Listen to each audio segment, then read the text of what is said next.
ये स्टोरी है सेजुन की, जो दुनिया का सबसे ताकतवर इंसान बन जाता है सिर्फ फार्मिंग करते हुए, उसके क्यूट मॉन्स्टर पेट्स के साथ जो अपने आप को इवॉल्व करते हैं। जैसे कि ये पॉइजन बी जो अपने आप को इवॉल्व करती है क्वीन बी की तरह, लेकिन ये पहले से ही ऐसा नहीं था। और ये कहानी शुरू होती है। हम 38 फ्लोर पर देखते हैं। यहाँ पर कई सारे हंटर्स थियो के आने का इंतजार कर रहे होते हैं। एल्का कहता है तो वही लोग ह्यूमंस हैं जो टावर के अंदर आ रहे हैं। थियो कहता है अभी वहाँ पर कई सारे लोग आए हैं, चलो हम नीचे जाते हैं। ओरेन कहता है मुझे डर लग रहा है, जिसके बाद वो नीचे चले जाते हैं। थियो कहता है मैं यहाँ हूँ। वहाँ के हंटर्स कहते हैं थियो आ गया है, ये थियो है, सबके सब यहाँ पर आ जाओ। वॉन्डरिंग मर्चेंट कैट यहाँ पर आ चुका है। तभी सारे हंटर्स थियो के पीछे एक बड़े से वुल्फ को देखकर डर जाते हैं। हंटर्स कहते हैं क्या वो एक वुल्फ है, लेकिन तभी एल्का उन्हें देखकर गुस्से से आवाज करने लगता है। थियो कहता है एल्का, ह्यूमंस हमारे कस्टमर्स हैं और तुम हमारे कस्टमर्स के आगे क्या कर रहे हो। एल्का कहता है थियो मुझे माफ कर दो, मैं एकदम से कंफ्यूज हो गया था और अपने आप को रोक नहीं पाया।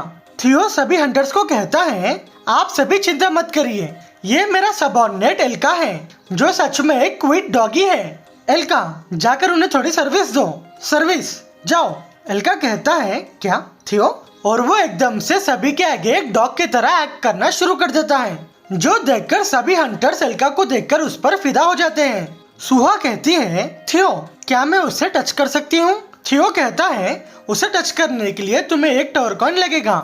हंटर्स एल्का को सहलाते हुए कहते हैं कितना प्यारा बिग डॉगी है, इसका फर तो देखो, ये तो सच में ही बहुत क्यूट है। एल्का सोचता है मेरी प्राइड, मेरे ट्राइब का ऑनर। तभी थियो कहता है यहाँ पर देखो, मैं तुम्हें एक नए चेहरे को दिखाने वाला हूँ। ये ओरेन है, ये मेरा वॉन्डरिंग मर्चेंट का सबऑर्डिनेट है। ओरेन कहता है आप सबका स्वागत है ह्यूमंस। थियो कहता है ओरेन शुरू करो।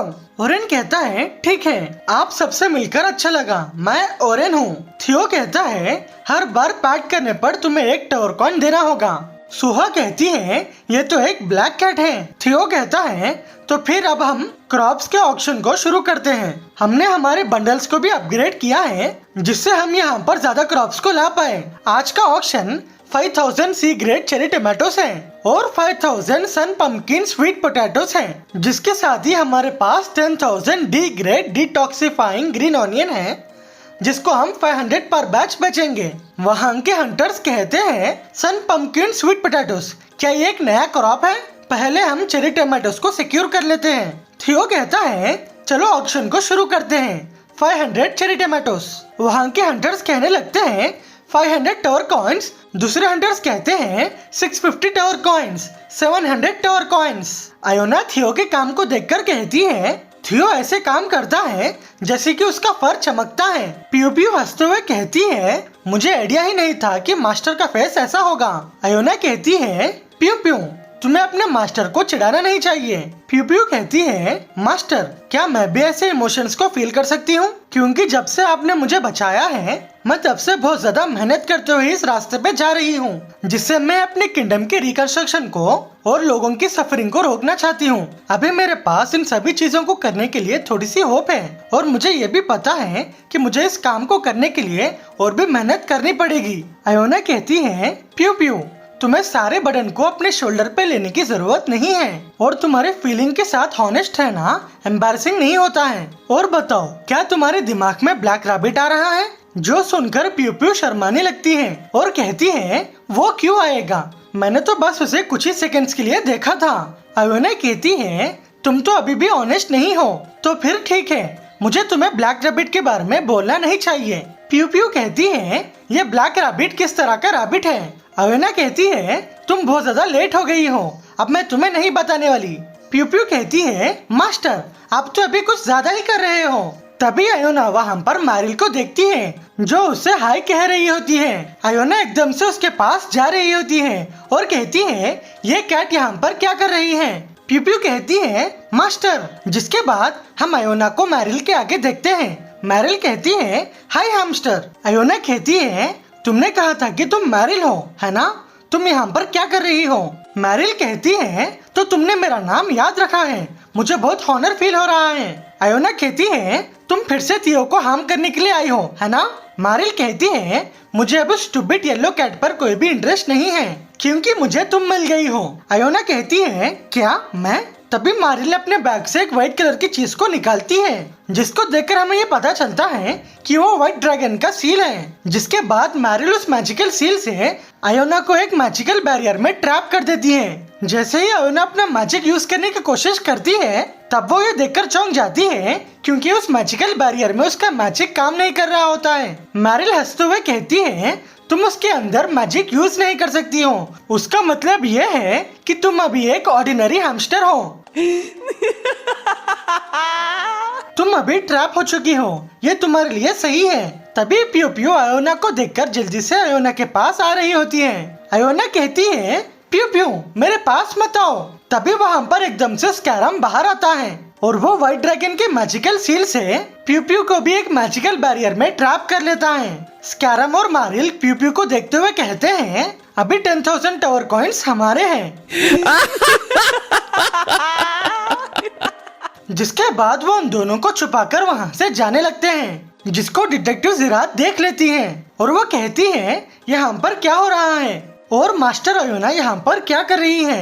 थियो कहता है आज अच्छी खासी सेल हुई है और तुम्हें बहुत अच्छा चेंज आया है, तुम्हारे पास पक्का एक मर्चेंट बनने की स्किल्स है। ओरेन कहता है नहीं थियो, मेरा मतलब तुम्हारा शुक्रिया क्योंकि मैं ये सब चीजें तुम्हारी टीचिंग की वजह से ही कर पाया। जिरात कहती है थियो। थियो कहता है क्या तुम जिरात हो है ना? क्या तुमने यहाँ पर किसी पार्टी को देखा है जिसको मैंने यहाँ पर रुकने के लिए कहा था? जिरात कहती है मुझे ऐसा लगता है मैंने यहाँ पर एक पार्टी को किडनैप होते हुए देखा है। जिसके बाद हम 99 फ्लोर पर देखते हैं। एलिन कहती है ग्रैंडफादर आप कितने डम्मी हो, आप डम्मी हो, आपने मुझे ये सारी बातें पहले क्यों नहीं बताई? कैसर फ्रीटानी कहता है क्या मैंने तुम्हें ये नहीं बताया है? ये तो टावर के बेसिक हिस्ट्री के चैप्टर 1 में भी लिखा है। तुम हमेशा पढ़ने के टाइम पर सो जाती थी है ना? असलियत में पूरे टावर के क्रीचर्स को इसके बारे में पता है लेकिन ऐसा लगता है कि सभी हिस्ट्री को भूल रहे हैं और क्योंकि उनका लाइफ स्पैन छोटा है इसलिए आगे वाले जनरेशन्स को हिस्ट्री के बारे में ज्यादा पता नहीं है। एलिन कहती है मुझे ये सब कुछ पता नहीं है, क्या ऐसा कोई रास्ता है जिससे हम सेजुन के घर को डिस्ट्रॉय होने से बचा सकें? कैसर फ्रीटानी कहता है अब मैं तुम्हें इसके बारे में क्या समझाऊं? क्वीन कहता है डैड क्या आपके पास इस जगह को भी छोड़कर एक दूसरा घर है? ब्लैक रैबिट कहता है ये अंकल की होम टाउन के बारे में बात कर रहा है जहाँ पर अंकल की पूरी फैमिली और ग्रैंडफादर ग्रैंडमदर रहते हैं। सेजुन कहता है लॉर्ड कैसर ये ट्रायल्स ऑफ कैलामिटी का मतलब क्या है? कैसर फ्रीटानी कहता है ये एक इन्वेजन के जैसा है जैसे 67 फ्लोर पर लोकस्ट अभी हमला कर रहे हैं जिसको हम डिस्ट्रक्शन के साथ ही समझ सकते हैं। जैसे कि हमने देखा है रेड लोकस्ट प्लैनेट अर्थ पर नहीं आए हैं लेकिन ऐसा लगता है कि वो वहां पर जाने वाले थे पर अब वो टावर के टूटे हुए डायमेंशन को देखकर टावर के अंदर फोर्सफुली आ चुके हैं और अब सिचुएशन ऐसी है कि हमारे पास थोड़ा टाइम बचा हुआ है क्योंकि रेड लोकस्ट अभी अर्थ पर नहीं गए हैं। सेजुन सोचता है ह्यूमंस अभी 38 फ्लोर तक आए हैं लेकिन 67 फ्लोर के पावरफुल मॉन्स्टर्स भी रेड लोकस्ट से लड़ने के लिए स्ट्रगल कर रहे हैं और जब क्या होगा लोकस्ट अगर अर्थ पर हमला कर दे जो कुछ ही दिनों में पूरा अर्थ का काम खत्म कर देंगे। एलिन कहती है ग्रैंडफादर क्या ऐसा कोई डायमेंशन है जो ट्रायल्स के अगेंस्ट जीता है क्योंकि वो लास्ट 1000 इयर्स तक कई सारे डायमेंशंस में गए हैं, क्या कोई एक डायमेंशन इस ट्रायल को जीता है? कैसर फ्रीटानी कहता है आज तक तो ऐसा कुछ भी नहीं हुआ है, मैंने इसे सॉल्व करने के लिए कई सारे रास्तों को ढूंढा है लेकिन हम ड्रैगन को भी ये बात पता नहीं है कि हम ट्रायल्स को कैसे ओवरकम कर सकते हैं और हमें बहुत मुश्किल से पहला क्रिएटर गॉड का फ्रैगमेंट मिला है। तभी सेजुन कहता है ऐसा हो ही नहीं सकता है कि इसका कोई रास्ता नहीं है। कैसर फ्रीटानी कहता है क्या हमारे पास कोई रास्ता है? सेजुन कहता है ये वर्ल्ड और सारे डिस्ट्रॉयड वर्ल्ड्स में एक इम्पोर्टेंट डिफरेंस है। एलिन और कैसर फ्रीटानी एक साथ कहते हैं क्या डिफरेंस है? सेजुन कहता है क्योंकि इस वर्ल्ड में टावर फार्मर पार्क सेजुन है क्योंकि जो ग्रीन ऑनियन को मैंने कल्टीवेट किया है वो 67 फ्लोर के रेड लोकेस्ट के मॉन्स्टर्स को डिफीट कर रहे हैं और ये बात किसे पता है कि इस डायमेंशन में कोई नया वेरिएबल है जिससे ये डायमेंशन पूरे डायमेंशन से अलग होगा। क्या तुम्हें ये ऐसा नहीं लगता? जिसके साथ ही हम 38 फ्लोर पर देखते हैं एल्का तेजी से भाग रहा होता है। थियो कहता है जिरात क्या तुम्हें पता है कि वो दोनों कहाँ पर गए हैं? जिरात कहती है हाँ, वो पक्का पैसेज विलेज के रॉटन रूट के विलेज पर जा रहे होंगे। वो ऐसी जगह है जहाँ पर वॉन्डरिंग मर्चेंट टैरिक का बिजनेस चलता है जो ग्रिड के कंट्रोल में आता है। और ऐसा लगता है कि उन दोनों ने कल वहाँ पर एक कॉन्ट्रैक्ट को किया था और वो पक्का किसी तरह की स्कीम को कर रहे हैं। थियो कहता है ये तुम्हें इतनी ज्यादा डिटेल से कैसे पता है, और ये सस्पिशियस भी है कि तुम स्कैरम को फॉलो कर रही हो। और हम थोड़े फ्लैशबैक में देखते हैं, जिरात सोचती है जब मैं सस्पिशियस थी और चाओ मर्चेंट ट्रूपर इन्वेस्टिगेशन कर रही थी जो अभी करंटली 67 फ्लोर पर लोकस्ट से लड़ रहे हैं, तब मुझे ये पता चला था कि स्कैरम उनके साथ मिला हुआ है, तो तब से मैं उसे फॉलो कर रही थी। थियो कहता है तुम अब मुझे ये बात मत कहना कि तुम स्कैरम के साथ ग्रिड के अंडर काम करना चाहती हो, वो ग्रिड इविल है, तुम उन बदमाशों के साथ मत जाना। जिरात कहती है मुझे ये अभी पता चला है, जैसे कि मुझे पता है कि थियो के जैसा यहाँ पर कोई भी नहीं है, मेरे सेवियर। थियो कहता है ये सुनकर मुझे अच्छा लगा है। जिरात सोचती है अच्छा हो कि ये बात यहीं पर खत्म हो चुकी है। एल्का कहता है थियो हम पैसेज के एंट्रेंस पर आ चुके हैं, ये 38 फ्लोर का मर्चेंट पैसेज वे होता है। थियो कहता है मुझे यहाँ पर मेरे कंपेनियन से ज्वाइन करना है जो मेरा इंतजार यहाँ पर कर रहा होगा। उसने ये कहा है कि वो मर्सिनरी ग्रुप का एक हाई पोजीशन मेंबर है और उसे लाने से हमारी मदद हो जाएगी। जिरात कहती है क्या मर्सिनरी ग्रुप? एल्का कहता है मैं नीचे जा रहा हूँ। थियो कहता है ओए हेगल हम यहाँ पर आ चुके हैं। हेगल कहता है थियो तुम वापस आ चुके हो, क्या तुमने अपने पूरे क्रॉप्स को बेच दिया है? हेगल जिरात को देखकर कहता है ये तो तुम हो। जिरात सोचती है ये तो हेगल है, हम एसोसिएशन की मीटिंग में मिले थे। हेगल कहता है ये तो वॉन्डरिंग मर्चेंट एसोसिएशन के लीडर। ये कहने से पहले ही जिरात अपने सर को हिलाने लगती है। हेगल कहता है मेरा मतलब ये है जिरात वॉन्डरिंग मर्चेंट एसोसिएशन के लीडर के बेटे की अच्छी दोस्त है। जिरात कहती है हेलो हेगल कैसे हो? और वो धीरे से हेगल को कहती है मैं यहाँ पर एक अंडरकवर मिशन को करने के लिए आई हूँ। हेगल कहता है मैं समझ गया हूँ। थियो कहता है ये क्या है, क्या तुम दोनों एक दूसरे को पहले से ही जानते हो? जिरात कहती है हम एक बार मिले थे। हेगल कहता है क्या कुछ हुआ है, और मास्टर आयोना और प्यू प्यू कहाँ हैं? थियो कहता है हेगल आयोना और प्यू प्यू को किडनैप कर लिया गया है। हेगल कहता है क्या? थियो तुम ऐसे बातों का मजाक कैसे बना सकते हो? जिरात कहती है उसने मजाक नहीं किया है, इस सब को होते हुए मैंने ही देखा है। थियो कहता है ये स्कैरम और मारिल का काम है। जिरात ने कहा है कि वो रॉटन रूट के विलेज को जा रहे हैं जहां पर वो किसी टैरिक नामक इंसान से मिलने जा रहे हैं। थियो कहता है क्या हमें मर्सिनरी एसोसिएशन से स्ट्रॉन्ग मेंबर्स का सपोर्ट मिलेगा? हेगल कहता है टैरिक क्या वो वॉन्डरिंग मर्चेंट ग्रिड के अंडर नहीं आता है? तब तो ये काम करने के लिए मुश्किल होगा। एल्का कहता है थियो फ्री मर्सिनरी एसोसिएशन में भी कई सारे ग्रुप्स हैं जो ज्यादातर पैसों के लिए ही काम करते हैं, और इस टावर में ग्रिड एक वेल्थीएस्ट पर्सन है जिसके नीचे पास्ट में मैं भी काम किया करता था, और कई सारे मशीनरी एसोसिएशन को ग्रिड के साथ पक्का लिंक होगा।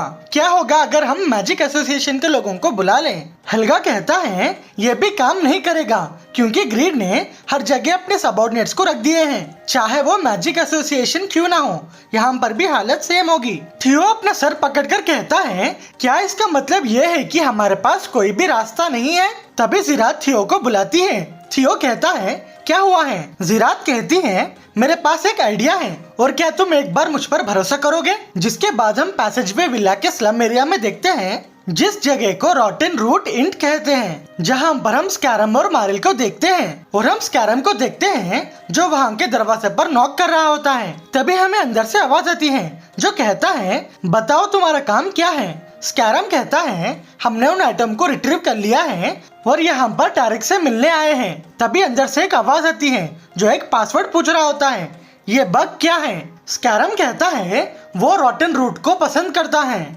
जिसके बाद हम देखते हैं स्कैरम के पासवर्ड बोलने के बाद उसे टैरिक से मिलने के लिए अंदर लेकर जा रहे होते हैं। तभी हम मारिल को देखते हैं जो सभी को देखकर डर रही होती है क्योंकि वहाँ के सभी लोग मारिल को ही घूर रहे होते हैं। टैरिक कहता है स्कैरम तुमने यहाँ पर कोई भी डिसअपॉइंटिंग चीजों को नहीं लाया है ना? स्कैरम कहता है हाँ बिल्कुल टैरिक, जैसे कि तुमने हमें इंस्ट्रक्शंस दिए थे हमने उस सील को यूज कर इन दोनों को ट्रैप कर दिया है।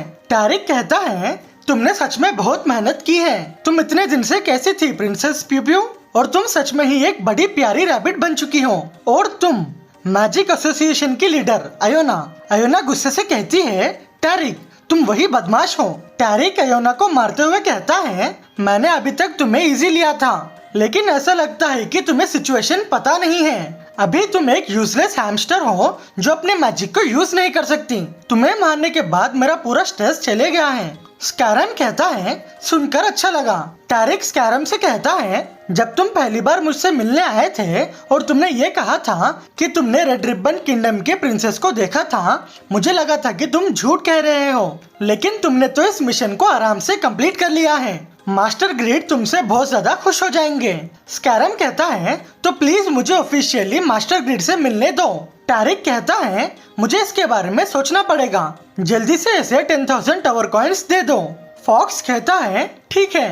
तभी स्कैरम कहता है, सर टैरिक मैं कई सारी चीजों में अच्छा हूँ, लेकिन फॉक्स स्कैरम और मैरिल को वहाँ से लेकर चले जाता है। टैरिक कहता है, तो फिर हम कहाँ पर थे?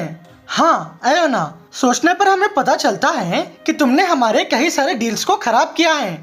मैं तुम्हें भी क्रश करना चाहता हूँ, लेकिन अभी ये उसका टाइम नहीं है। प्रिंसेस प्यू प्यू, मैं टैरिक हूँ, जो वांडरिंग मर्चेंट ट्रूप का लीडर। आपके गार्डियन ग्रीड आपको कई डेकेड से ढूंढ रहे हैं और आप अभी फिरना बंद कर दीजिए और जल्दी से रेड रिबन किंगडम को वापस आ जाइए। प्यू प्यू कहती है, नहीं, ग्रीड मेरा गार्डियन नहीं है और मुझे मेरे पेरेंट्स के मॉर्टल एनिमी को मेरे गार्डियन के तौर पर नहीं चाहिए। टैरिक कहता है, प्रिंसेस प्यू प्यू को देखकर ऐसा लगता है कि वो हमारे बारे में ऐसा सोचती है। पक्का उस मैजिशियन ने ही तुम्हें डीपली ब्रेन वॉश किया है और वहाँ पर एक अनफॉर्चुनेट एक्सीडेंट हो गया था। टैरिक कहता है, मास्टर ग्रिड मॉरल वैल्यूज को फॉलो करते हैं और वो अभी पूरे किंगडम को मैनेज कर रहे हैं और वो लोगों की रेस्पॉन्सिबिलिटीज को फुलफिल कर रहे हैं। जो 55 फ्लोर पर ट्रेजेडी हुई थी, ग्रिड 67 फ्लोर पर वो ट्रेजेडी फिर से रिपीट ना हो, इसके लिए पूरा सपोर्ट कर रहे हैं। अयोना कहती है, तुम कितने फनी बातें करते हो और क्या तुम्हें ऐसा लगता है कि ये किसी को भी पता नहीं है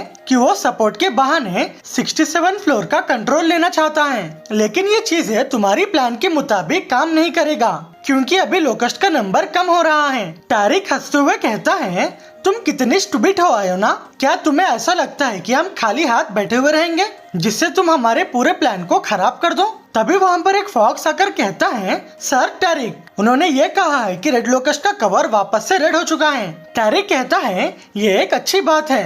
अयोना कहती है, ऐसा हो ही नहीं सकता है क्योंकि पूरे लोकस्ट ब्लू कलर में चेंज हो रहे थे। टैरिक कहता है, अभी मुझे तुमसे कुछ भी छुपाना नहीं है और लोकस्ट ने अपने आप को मल्टीप्लाई करना शुरू कर दिया है क्योंकि हम लोकस्ट को खिला रहे हैं और जो रेड लोकस्ट को हम फीडिंग कर रहे हैं वो जल्दी ही पर्पल कलर में इवॉल्व हो जाएंगे, जिसके बाद वहाँ की हर जगह एक वेस्टलैंड में कन्वर्ट हो जाएगी और जब वहाँ पर पूरा खाना खत्म हो जाएगा तो वो पूरी जगह हमेशा के लिए गिर जाएगी, जिसके बाद ग्रिड वहाँ पर रूल करेगा। और प्यू प्यू, तुम्हें ग्रिड से शादी करनी होगी और उन्हें पूरा रेड रिबन किंगडम हैंडओवर करना होगा, जैसे कि तुम एक कमजोर और इनोसेंट रैबिट हो और ये काम तुम्हें अपने लोगों को बचाने के लिए पक्का करना होगा। लेकिन उससे पहले मुझे एक काम करना है अयोना, मेरे पास कोई भी चॉइस नहीं है और मुझे तुमसे यहाँ पर छुटकारा पाना होगा। अयोना कहती है, क्या? टैरिक कहता है, तुम्हें मारने के बाद पूरा मैजिक एसोसिएशन भी हमारा हो जाएगा और मास्टर ग्रिड के प्लान के सक्सेस के लिए तुम हमारे लिए एक्सट्रीमली डेंजरस हो। तभी वहाँ पर फॉक्स हंसते हुए आता है और कहता है, खाने के लिए शुक्रिया। लेकिन तभी हम वहाँ पर देखते हैं थियो वहाँ की दीवार को तोड़कर फॉक्स पर हमला कर देता है और कहता है, मेरी प्यारी मैजिशियन के साथ कोई भी मजाक मत करो। अयोना थियो को देखकर थियो को बुलाने लगती है। थियो कहता है, क्या मैंने तुम्हें लंबे समय के लिए इंतजार कराया है? अयोना कहती है, मुझे पता था कि तुम यहाँ पर आ जाओगे। जिसके बाद हम देखते हैं टैरिक के रूम पर फिर से हमला होता है और वहाँ के वॉल पर एक बड़ा सा होल बन जाता है। टैरिक कहता है, यहाँ पर आखिरकार क्या हो रहा है? क्या तुम्हें पता है कि मैं कौन हूँ? मैं टैरिक हूँ, जो वांडरिंग मर्चेंट ट्रूप का लीडर जो ग्रिड के अंडर आता है। थियो अयोना और प्यूपू से पूछता है, मैं इसे अनसील कैसे करूं? टैरिक कहता है, तुम्हारी इतनी हिम्मत कि तुम मेरे चीजों को टच करते हो। मैं फ्यूचर में एक ग्रेट वांडरिंग मर्चेंट बनने वाला हूँ और मैं आगे जाकर वांडरिंग मर्चेंट इंडस्ट्री में ये करूँगा जिससे तुम कभी भी वांडरिंग मर्चेंट बनने के काबिल नहीं बचोगे। क्या तुम मेरी बात को सुन रहे हो? येलो कैट थियो कहता है, अपना मुंह बंद करो, मैं अपने आप को रोक रहा हूँ, वरना मैं तुमको कब का ही मार देता। क्या तुम्हें पता है कि मैं कौन हूँ? मैं तुम्हें बता देता हूँ, तुम इस चीज को अच्छे से याद कर लेना। मैं अभी एक मिडिल क्लास वॉन्डरिंग मर्चेंट हूँ, जो आगे जाकर एक ग्रेट मर्चेंट बनेगा, जिसका नाम थियो द गोल्डन कैट होगा। जिसको सुनकर टैरिक वहाँ पे हंसने लगता है।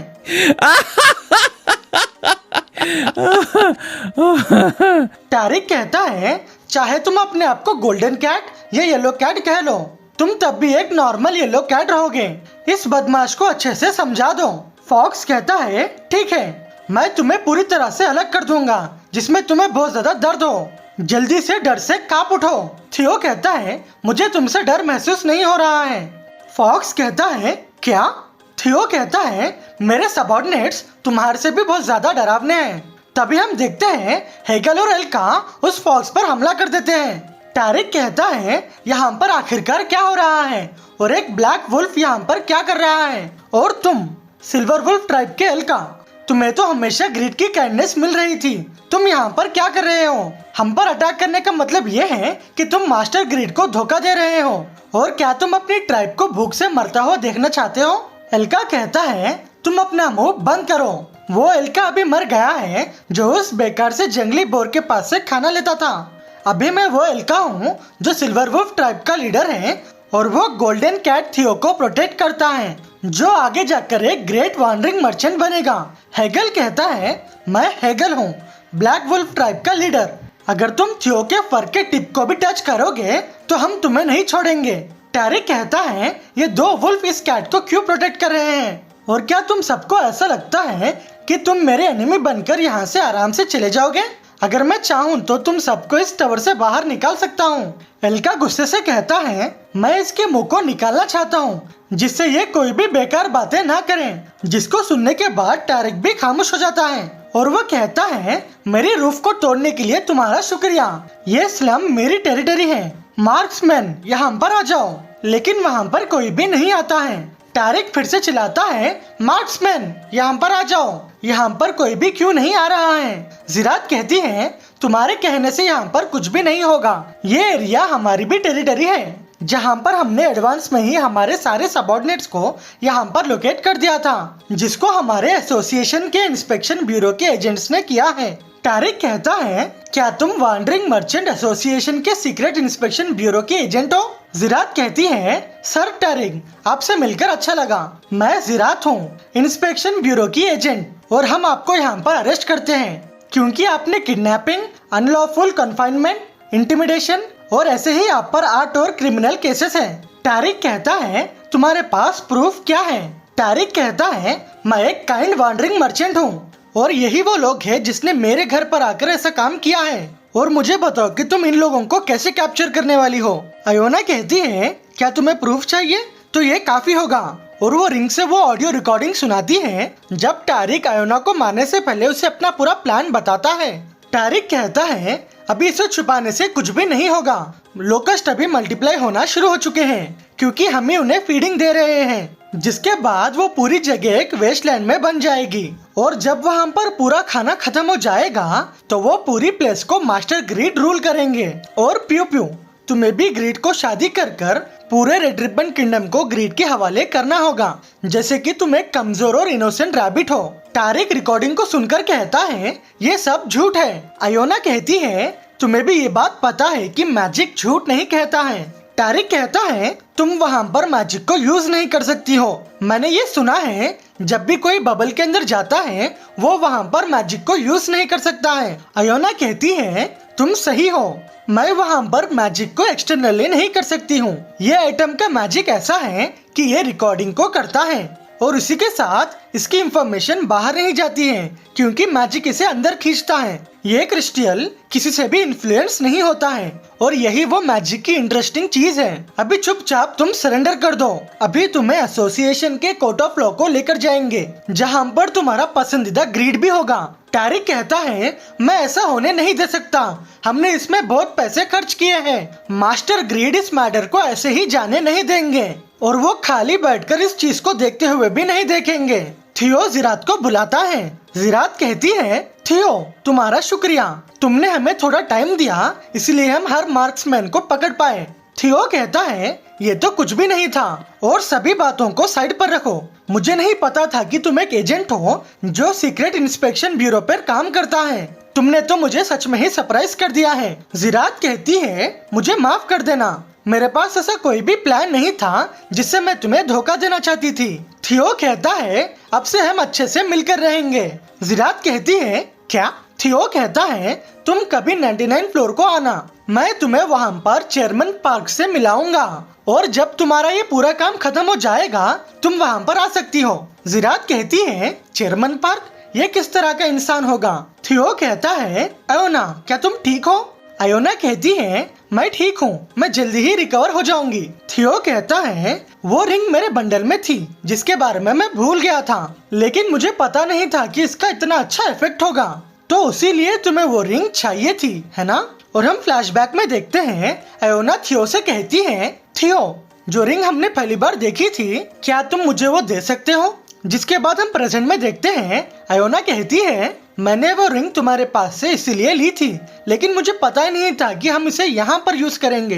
हेगल कहता है मैं सरप्राइज हो चुका हूँ, क्या ऐसा कोई स्पेल है जिसको मास्टर अयोना हैंडल नहीं कर सकती है? अयोना कहती है ये एक ऑर्डिनरी आइटम नहीं है जो एक मॉन्स्टर इस टावर में यूज कर सकता है, मैं इसके अंदर से एक ड्रैगन की एनर्जी को फील कर सकती हूँ। ओरेन कहता है क्या ड्रैगन? ब्लैक ड्रैगन का? अयोना कहती है नहीं नहीं, ये ब्लैक ड्रैगन की एनर्जी से बहुत ज्यादा ही अलग है, मुझे जल्दी से इसे 99 फ्लोर को लेकर जाना होगा। और अभी हमें पता चल गया है कि ग्रीड प्यू प्यू को टारगेट कर रहा है, तो हमें जल्दी से ब्लैक ड्रैगन की एब्सोल्यूट प्रोटेक्शन चाहिए। अभी हमारे लिए रेड रिबन किंगडम को रिवाइवल करना बहुत ज्यादा ही इम्पोर्टेंट हो चुका है। हेगल कहता है ऐसा लगता है कि हमारा टाइम भी आ चुका है, अब वुल्फ ट्राइब आपके फोर्सेस को ज्वाइन कर आपकी मदद करेंगे। तभी वहाँ पर एक इंस्पेक्शन ब्यूरो का एजेंट कहता है मास्टर अयोना हमने इन दोनों को कैप्चर किया है क्योंकि ये दोनों सस्पिशियस दिख रहे हैं। स्कैरम कहता है मैंने तुम्हें कहा है मुझे टारिक के बारे में कुछ भी पता नहीं है। मैरिल कहती है हम तो यहाँ पर बस फिरने आए थे। तभी स्कैरम और मैरिल वहाँ पर थियो को देखते हैं। थियो कहता है तो तुम दोनों हमारे साथ अभी 99 फ्लोर को जाओगे, और उसी के साथ हम 99 फ्लोर पर देखते हैं एलिन हनी जेली को खाकर कहती है ये तो बहुत ही ज्यादा टेस्टी है, ये हनी जेली पीनट के फ्लेवर से बना है जो चेरी टमाटो हनी जेली के जैसा नहीं है। सेजुन कहता है एलिन ये सुनकर मुझे अच्छा लगा, और अभी पीनट्स को हार्वेस्ट करने का टाइम भी आ चुका है जिसको हम बॉईल कर खा सकते हैं, और उससे हम कई सारे स्नैक्स को भी बना सकते हैं। एलिन कहती है लेकिन सेजुन क्या तुम्हें चिंता नहीं हो रही है? तुम्हारा कैट फ्रेंड अभी डेंजर में है, और क्या ये ठीक रहेगा कि तुम यहाँ पर आराम से खा रहे हो? सेजुन कहता है अभी मुझे उस चीज पर फोकस करना है जो मेरे पास है, क्योंकि चिंता करने से कुछ भी नहीं होगा और मेरे पास पहले से ही एक प्लान है। एलिन कहती है क्या प्लान? तुम मुझे बता सकते हो, मैं तुम्हारी मदद करूंगी। सेजुन कहता है तुम्हारा शुक्रिया, लेकिन हमें थियो के आने का इंतजार करना होगा, तो हम इस मैटर पर जल्दी ही रश नहीं करेंगे। क्या तुम और हनी जेली खाना चाहती हो? तभी सिस्टम कहता है टेंटेन फार्मर्स ने 100 स्क्वायर फीट के चेरी टमाटो के फील्ड को बनाया है जिससे तुम्हें 200 एक्सपीरियंस पॉइंट्स मिलते हैं, और उसी के साथ तुम्हारा पूरा फार्म 30,000 स्क्वायर फीट हो चुका है, और तुम अभी एक लैंड ओनर से एक वेल्थी लैंड ओनर बन चुके हो। सेजुन कहता है अरे वाह, ये तो इतनी जल्दी 30,000 स्क्वायर फीट बन चुका है, यहाँ की फील्ड तो सच में ही बहुत बड़ी हो चुकी है, और उसी के साथ मेरा टैलेंट भी डेवलप हो चुका है।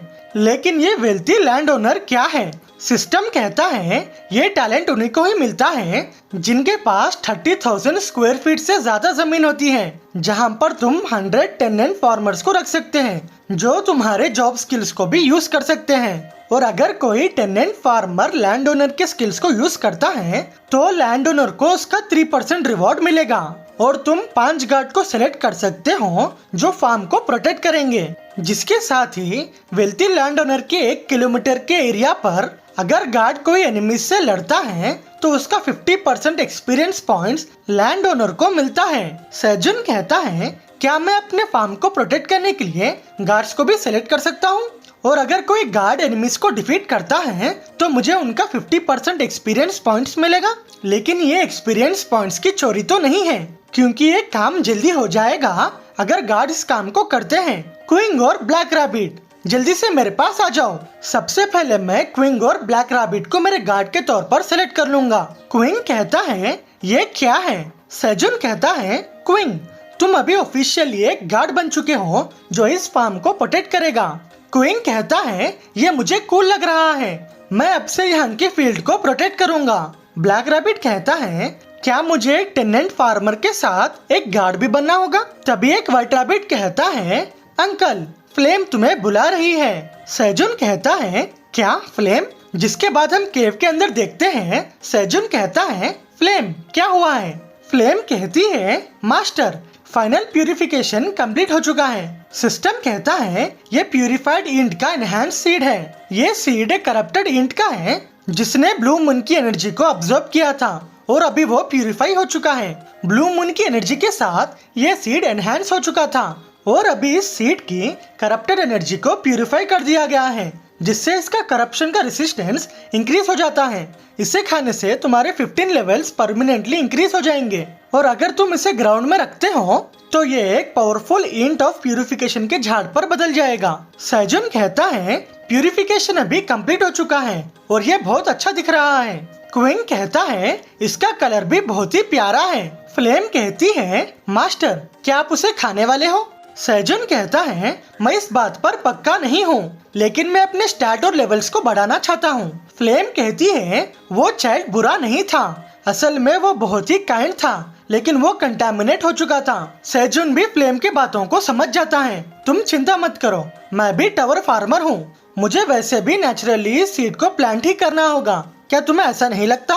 जिसके बाद सेजुन प्यूरिफाइड इंट के सीड को मट्टी में डाल देता है। सिस्टम कहता है तुमने प्यूरिफाइड इंट के एनहांस सीड को बो कर दिया है जिससे तुम्हारी सोइंग की स्किल लेवल 4 पर आ चुकी है जिसके साथ ही तुम्हारा लेवल अप हो चुका है और प्यूरिफाइड इंट का एनहांस सीड अपने पावर को यूज कर जल्दी ग्रो हो रहा है। सेजुन कहता है पता नहीं है कि इसके अंदर से क्या निकलेगा। एलिन कहती है रुक जाओ किसे पता है कि वो यहाँ पर एक बड़े से ट्री में बदल जाए। सेजुन कहता है क्या और सोचता है एलिन तो सही कह रही है, क्या होगा अगर वो करप्टेड इंट के साइज पर बड़ी हो जाए जिसने ब्लू मून की एनर्जी को अब्सॉर्ब किया था। एलिन कहती है जल्दी से वहाँ पर खोदो। तभी वहाँ पर प्यूरिफाइड इंट का पत्ता आने लगता है। सेजुन कहता है ये तो इतनी जल्दी ही बड़ा हो रहा है जिसको देखकर क्विंग भी वहाँ पर बड़ा हो जाता है। सिस्टम कहता है ये पावरफुल प्यूरिफिकेशन इंट है। सेजुन कहता है तो ये है पावरफुल प्यूरिफिकेशन इंट, लेकिन जितना मैंने सोचा था ये तो उससे भी छोटा है। तभी प्यूरिफिकेशन इंट अपने आंखों को खोलती है और कहती है व्हिप व्हिप। तभी प्यूरिफिकेशन इंट कहीं पर जाने लगती है। सेजुन कहता है ये कहाँ पर जा रहा है? व्हिप। तभी प्यूरिफिकेशन इंट फ्लेम को देखता है और जल्दी से उसके पास भागने लगता है। सेजुन कहता है जैसे कि मैंने सोचा था ये फ्लेम के पीछे जा रहा है। फ्लेम कहती है मास्टर इससे कुछ भी नहीं होगा, वो एक बैड चाइल्ड नहीं है। तभी प्यूरिफिकेशन इंट फ्लेम के आगे रुक जाता है। Whip whip. फ्लेम कहती है ऐसा लगता है कि ये मुझे प्रोटेक्ट कर रहा है। सेजुन कहता है क्या ये तुम्हें प्रोटेक्ट करने की कोशिश कर रहा है? तभी प्यूरिफिकेशन इंट कहता है इंट प्रोटेक्ट करेगा, इंट वर्ल्ड ट्री को प्रोटेक्ट करेगा। सेजुन कहता है लेकिन ये वर्ल्ड ट्री क्या है? क्विंग कहता है क्या वो अच्छा खाना है? एलिन कहती है वर्ल्ड ट्री एक मिस्टिकल ट्री है जिसके पास चमत्कारी पावर्स होते हैं और ऐसा कहा गया है जिसको वर्ल्ड ट्री रिकॉग्नाइज करती है तो उसे उसकी ब्लेसिंग्स और बाउंडलेस प्रॉस्पेरिटी मिलती है। सेजुन कहता है तो फिर ये इंट क्या है? एलिन कहती है ऐसा लगता है कि प्यूरिफिकेशन इंट वर्ल्ड ट्री का गार्डियन है जो लंबे समय पहले एक इविल फोर्स जो टावर के बाहर से आया था उस इविल फोर्स को इंट ने करप्ट किया था और मुझे इसके बारे में कोई भी आइडिया नहीं है क्योंकि मैंने आज तक करप्टेड इंट को ही देखा है। सेजुन कहता है तो उसका मतलब यह है कि ये प्यूरिफिकेशन इंट फ्लेम को प्रोटेक्ट करना चाहता है तो हमारी फ्लेम एक वर्ल्ड ट्री बनने वाली है। प्यूरिफिकेशन इंट कहता है whip whip int world tree को प्रोटेक्ट करेगा। फ्लेम कहती है मास्टर ऐसा हो ही नहीं सकता कि मैं एक ग्रेट ट्री हूँ, मैं तो बस एक छोटी सी एप्पल ट्री हूँ। एलिन कहती है अभी के लिए ब्लैक टावर में कोई भी वर्ल्ड ट्री नहीं है क्योंकि इसके कंडीशंस को किसी ने भी फुलफिल नहीं किया है और ऐसा लगता है कि इंट ने फ्लेम के अंदर वो पोटेंशियल को देखा है। सेजुन कहता है क्या फ्लेम के पास वर्ल्ड ट्री बनने का पोटेंशियल है? फ्लेम कहती है लेकिन मैं तो एक ऑर्डिनरी एप्पल का ट्री हूँ। सेजुन कहता है ब्लैक रैबिट क्वीन, जल्दी से रैबिट्स के पास से उनके वाटर कैंस ला लो और ये चेक करना कि वो फ्रेश वाटर हो। ब्लैक रैबिट और क्वीन कहते हैं अभी लाए। सेजुन कहता है फ्लेम, यहाँ पर तुम्हें गर्मी या ठंड हो रही है और क्या तुम्हें यहाँ पर और सनलाइट चाहिए? और अगर तुम्हें कोई चीज चाहिए तो तुम मुझे पूछ सकती हो, मैं अभी बार बार तुम्हें पेट करने के लिए भी आऊंगा। और तुम हमारे प्यूरिफिकेशन इंट, तुम्हें किसी भी हाल में फ्लेम को प्रोटेक्ट करना होगा। प्यूरिफिकेशन इंट कहता है इंट प्रोटेक्ट करेगा, प्रोटेक्ट। सेजुन कहता है हमारी फ्लेम को बहुत स्ट्रांग होना होगा। उसी के साथ ही हम 67 फ्लोर पर देखते हैं जहां पर लोकस्ट का कलर पर्पल हो चुका था। लिजर्डमैन कहते हैं सभी यहाँ से रिट्रीट करो, जल्दी से यहाँ से चले जाओ। तभी एक लिजर्डमैन पर पर्पल लोकस्ट हमला कर देते हैं। तभी एल्को पर्पल कलर के लोकस्ट को मार देता है और वो ये देख के चौंक जाता है कि टफ ब्लेड ग्रीन ऑनियन वहाँ पर गलने लगता है। जिसके बाद वहाँ पर कई सारे पर्पल लोकस्ट उन पर हमला करने के लिए आ रहे होते हैं। वहाँ के मैजिशियंस वहाँ पर एक फायरबॉल से अटैक करते हैं। एल्को कहता है एल्की जल्दी से रिट्रीट करो, जिसको सुनने के बाद एल्की लिजर्डमैन को लेकर वहाँ से चले जाता है। वहाँ के मेजेस कहते हैं सारे मेजेस मिलकर अटैक करो, जिसके साथ सभी मेजेस फायर अटैक के साथ पर्पल कलर के लोकस्ट से लड़ रहे होते हैं। एल्की कहता है हमें एक मेडिक की जरूरत है और हम वहाँ पर लिजर्डमैन को देखते हैं जिस पर पर्पल लोकस्ट का पॉइजन चढ़ गया होता है। एल्को कहता है क्या तुम ठीक हो एल्की, या फिर तुम्हें भी कहीं पर चोट लगी है? एल्की कहता है यहाँ पर आखिरकार क्या हो रहा है, लोकस्ट का कलर पर्पल में क्यों हो रहा है? लिजर्डमैन कहते हैं हमें इसके बारे में पता नहीं है, क्योंकि कुछ ही समय पहले वो ब्लू कलर में बदल रहे थे। एल्को कहता है क्या हमें टफ ब्लेड ग्रीन ऑनियन को और लगाना चाहिए? एल्की कहता है इससे कुछ भी नहीं होगा, क्योंकि लोकस्ट को लगने के बाद ये पूरी तरह से बिखर जा रहा है। तभी वहाँ पर लिजर्डमैन कहता है हम इसको नहीं बचा सकते, ये पॉइजन हो चुका है। लिजर्डमैन कहते हैं ऐसा लगता है कि हमारा टाइम खत्म हो चुका है। पर्पल लोकस्ट का पॉइजन बहुत ज्यादा स्ट्रॉन्ग हो चुका है और वो इस पॉइजन को हर जगह पर स्प्रेड कर देंगे, जिसके साथ ही यहाँ की लैंड और हवा पॉइजन के साथ कॉन्टामिनेट हो जाएगी। दूसरा लिजर्डमैन कहता है मुझे बहुत दर्द हो रहा है। लिजर्डमैन कहता है अगर हम उन लोकस्ट को मारते हैं तो वो एक्सप्लोड होकर उनका पॉइजन हम पर फेंक देंगे। येलो लिजर्डमैन कहता है हम बिना मैजिक के उन पर अटैक नहीं कर सकते हैं और हमारे वॉरियर सभी बेकार हैं। एल्की सोचता है नहीं, ये लोग अपनी फाइटिंग स्पिरिट को खो रहे हैं। अगर ऐसा ही होता रहा तो पूरा 67 फ्लोर रेड लोकस्ट खा लेंगे। तभी जेफ एल्की को बुलाता है और कहता है ये डिटॉक्सिफाइंग ग्रीन ऑनियन है जिसको हमने 99 फ्लोर से लाया है, क्या इससे यहाँ पर कोई भी मदद नहीं होगी? जिसके बाद एल्की डिटॉक्सिफाइंग ग्रीन ऑनियन को लिजर्डमैन को खिला देता है। उसे खाते ही लिजर्डमैन का पूरा पॉइजन चले जाता है। एल्की कहता है डिटॉक्सिफाइंग ग्रीन ऑनियन काम कर रहा है, अभी सभी लोग डिटॉक्सिफाइंग ग्रीन ऑनियन के साथ कुछ देर के लिए होल्ड कर सकते हैं। चलो कैट्स, हमें ये रिपोर्ट 99 फ्लोर पर देना होगा और ये डिटॉक्सिफाइंग ग्रीन ऑनियन ही इस बैटलफील्ड में हमें लड़ने के लिए मदद करेंगे। और हम 99 फ्लोर पर देखते हैं सभी सेजुन को मिलने जा रहे होते हैं। ओरेन स्कैरम को एक लकड़ी से उसे चेक कर रहा होता है। स्कैरम कहता है तुम मेरे साथ क्या कर रहे हो? ओरेन कहता है तुम यहाँ पर कुछ भी फनी करने की कोशिश भी मत करना, और तुम अपने कोट में क्या छुपा रहे हो? स्कैरम कहता है मैं कुछ भी नहीं छुपा रहा हूँ और तुम एक इनोसेंट पर्सन को हरास कर रहे हो। हैगल स्कैरम से कहता है तुम ये बात मत भूलना कि तुम मेरे ऊपर हो, मैं सब कुछ फील कर सकता हूँ गॉब्लिन। ओरेन कहता है ये मुझे दे दो, ये यहाँ पर है, लेकिन ये तो एक की है। स्कैरम कहता है ये तो मेरी घर की की है, मैंने तुम्हें कहा है मैं कुछ भी नहीं छुपा रहा हूँ। ओरेन कहता है मैं अभी के लिए ये तुम्हारे पास से ले लेता हूँ। थियो कहता है ओरेन तुम बहुत अच्छा कर रहे हो। तभी आयोना थियो को बुलाती है। थियो कहता है आयोना तुम उड़ गई हो? आयोना कहती है क्या हम पहुंच गए हैं? थियो कहता है हम 99 फ्लोर पर आ चुके हैं और तुम्हारा शुक्रिया, तुम्हारी वजह से हम लाइट स्पीड पैसेजवे से यहाँ पर आ गए हैं। आयोना कहती है थियो इसे मेंशन मत करो। थियो कहता है तुम कैसा फील कर रही हो और क्यों ना तुम थोड़ी देर के लिए रेस्ट कर लो। आयोना कहती है मैं तुम्हारी हुडी में अच्छे से सोकर उठी हूँ और मैं अच्छी तरह से रिफ्रेश हो चुकी हूँ। अभी मैं सेजुन से मिलने वाली हूँ तो मैं आधी नींद में उनसे नहीं मिल सकती हूँ। एल्का कहता है थियो मैं सेजुन को यहाँ से देख सकता हूँ। सैजुन इंट से कहता है तुम्हें बाहर आकर कैसा लग रहा है। व्हाइट रैबिट कहता है क्या होगा अगर ये फिर से करप्ट हो जाए। तभी थियो सैजुन को बुलाता है और कहता है हम वापस आ गए हैं। सैजुन कहता है तुम सबका स्वागत है और हम ब्लैक रैबिट को देखते हैं जो प्यू प्यू को देख रहा होता है। प्यू प्यू ब्लैक रैबिट को हाई कहकर वहाँ से चली जाती है, जिसको देखकर ब्लैक रैबिट सोचता है ऐसे में बड़ा सख्त लौंडा हूँ, लेकिन यार यहाँ में पिघल गया। निंजा रैबिट कहता है क्या तुम्हें वो प्रिटी गर्ल पता है। ब्लैक रैबिट कहता है हम कुछ ही सेकंड के लिए मिले थे। थियो इंट को कहता है मैंने तुम्हें पहले यहाँ पर कभी नहीं देखा। क्विंग कहता है ये एक इंट है, वो वर्ल्ड ट्री के गार्डियन होते हैं और ये फ्लेम को प्रोटेक्ट करेगा। प्यूरिफिकेशन इंट कहता है इंट प्रोटेक्ट करेगा। थियो कहता है क्या। सैजुन कहता है ऐसा लगता है कि आयोना भी यहाँ पर आई है, लेकिन तुम्हारे साथ ये कौन है। आयोना कहती है ये प्यू प्यू है और ये मेरी डिसाइपल है। प्यू प्यू कहती है ग्रेट ब्लैक ड्रैगन आपसे मिलकर अच्छा लगा, मैं प्यू प्यू हूँ। सैजुन कहता है तुमसे मिलकर अच्छा लगा, मैं पाक सैजुन हूँ और तुम मुझे आराम से सैजुन कह सकती हो, लेकिन तुम यहाँ पर क्यों आई हो। मुझे ऐसा नहीं लगता है कि तुम मुझे यहाँ पर सिर्फ ग्रीट करने के लिए आई हो।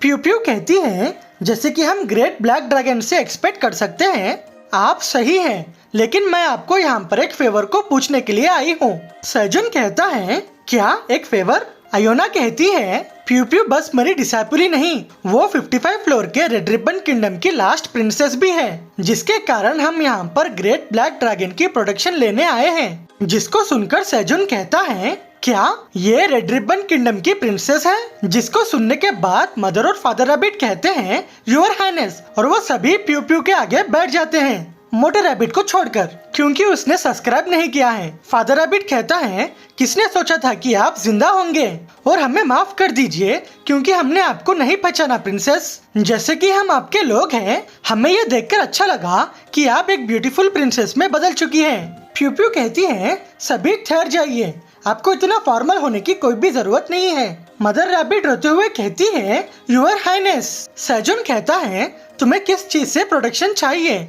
आयोना कहती है वो एक लंबी स्टोरी है। जिसके बाद आयोना सैजुन को मेरा यूट्यूब चैनल बताती है और सैजुन पूरे वीडियोस को देखकर सब कुछ समझ जाता है। आयोना कहती है इसीलिए हम आपके पास यहाँ पर आए हैं। सैजुन कहता है इसके बारे में तो मुझे कुछ भी पता नहीं था, ये तुम्हारे लिए बहुत मुश्किल होगा है ना प्यू प्यू। प्यू प्यू कहती है ये कुछ भी नहीं है, ये सब कुछ इसलिए हुआ है क्योंकि मैं काबिल नहीं थी। फादर रैबिट और मदर रैबिट कहते हैं ये योर हाइनेस की गलती नहीं है, हम ग्रीड को कभी भी माफ नहीं करेंगे और हमें उन रैबिट्स को भी बचाना